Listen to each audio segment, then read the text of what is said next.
आइए हम जलवा बरकरार रखते हैं हम अपने फिजिक्स अचीवर के अचीवरेंस के लिए, मतलब न्यूमेरिकल्स 2025 बोर्ड के लिए।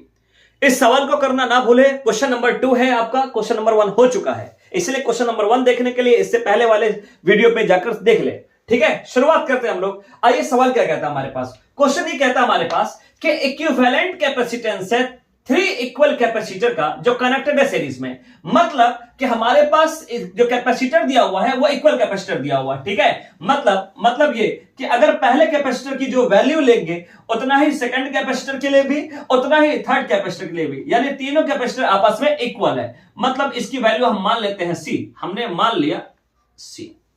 ठीक है, याद रखना, यह हम आंसर स्टार्ट कर रहे हैं। अब ये कनेक्टेड कैसे है? सीरीज में कनेक्टेड है। सीरीज का मतलब क्या कि ठीक है, सारे कैपेसिटर एक ही डायरेक्शन में लगे हों।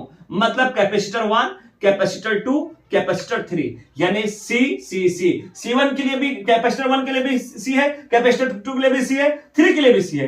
ठीक है, हमने इनिशियल और फाइनल पोजीशन ले लिया। अब देखिए A से B पॉइंट पे जाने के लिए तीनों कैपेसिटर एक ही डायरेक्शन में है कि नहीं?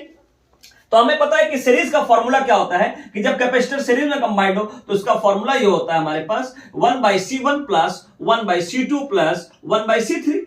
ठीक है, अब देखिए यहां पर कह रहा है कि जब कनेक्टेड है सीरीज में तो उसका कॉम्बिनेशन कितना दिया हुआ सवाल में, कि यानी 3 इक्वल कैपेसिटर जब सीरीज में कनेक्टेड है तो उसका इक्विवेलेंट कैपेसिटेंस कितना दिया हुआ हमारे पास 6। मतलब ये जो 6 जो वैल्यू है 6 माइक्रोफैराड, वो C इसकी कैपेसिटर सीरीज में कंबाइंड है उसकी वैल्यू, यानी इसकी वैल्यू है। ठीक है, और हमारे पास C1 की वैल्यू C दिया हुआ है तो C लिख देंगे, C2 की वैल्यू भी C दिया हुआ है तो C लिख देंगे, C3 की वैल्यू भी हमारा C दिया हुआ है तो C लिख देंगे। यानी कि all capacitors are equal which are connected in series, so we have to mention the value of C1, C2 and C3 should be equal. ठीक है, वी कैन टेक C। ठीक है, आगे बढ़ते हम लोग। जब इसको सॉल्व करेंगे आप तो इसको आप एडिंग फ्रैक्शन करेंगे तो 3/C आ जाएगा। तो C की वैल्यू कितना आ गया हमारे पास 18 माइक्रोफैराड। यानी अब जो है तीनों कैपेसिटर को हम सीरीज में ज्वाइन किए हुए थे, सब कैपेसिटर की वैल्यू कितना आ गया 18 18 18।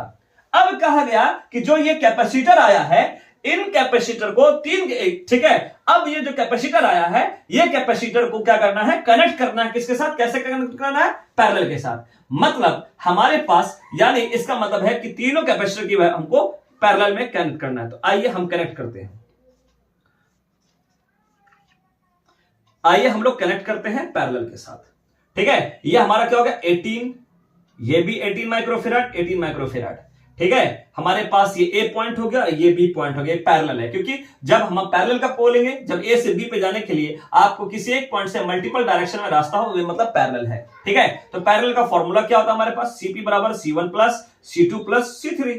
मतलब CP बराबर C1 की वैल्यू भी 18 माइक्रोफैराड, C2 की वैल्यू भी 18 और C3 की वैल्यू भी 18। तो हमारे पास फाइनल आंसर कितना हो गया कंबाइन करने के बाद 54 माइक्रोफैराड। ये आपका फाइनल आंसर है।